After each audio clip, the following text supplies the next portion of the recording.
साहेबांनी घ्यावी ह्या 2-3 त्या ठिकाणी सूचना मांडल्या आणि ह्या वेळेस देखील आषाढी वारी व्यवस्थितरित्या पार पडो अशीच विठ्ठलाच्या चरणी प्रार्थना करते.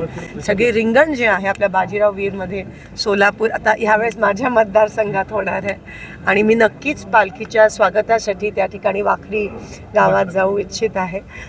बाजीराव वीरला रिंगण होत असतं तर हे आपलं सौभाग्य सोलापूरचं की आपल्या इकडे महाराष्ट्राचाच नाही पण देशातला एवढा मोठा सण किंवा एवढा मोठा यात्रा आपण ही साजरी करत असतो आणि चांगला पाऊस होत आहे. ह्याच पद्धतीत या पंढरपुरात आणि सोलापुरात पाऊस होऊ देत.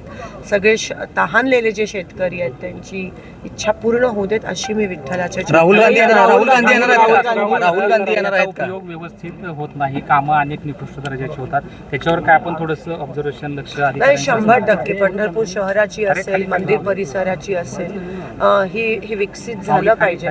आपलं आर्किओलॉजी ह्याच्यामध्ये पण पंढरपूर देवस्थानाचं नाव नाही आहे तर ते घालण्यासाठी ह्यावेळेस माझा प्रयत्न असणार आहे दिल्लीत लोकसभेत आणि अनेक जी प्रलंबित कामं असतील दिल्लीत केंद्र शासनात ती मार्गी लावायचा सोलापूरची खासदार म्हणून विठ्ठलाची सेवक म्हणून मी प्रयत्न करतो. राहुल गांधी येणार का? राहुल गांधी येणार आहेत का आषाढी यात्रेमध्ये? कन्फर्म नाही आहे. जेव्हा कन्फर्म होईल तेव्हा पहिली गोड बातमी तुम्हालाच देईल.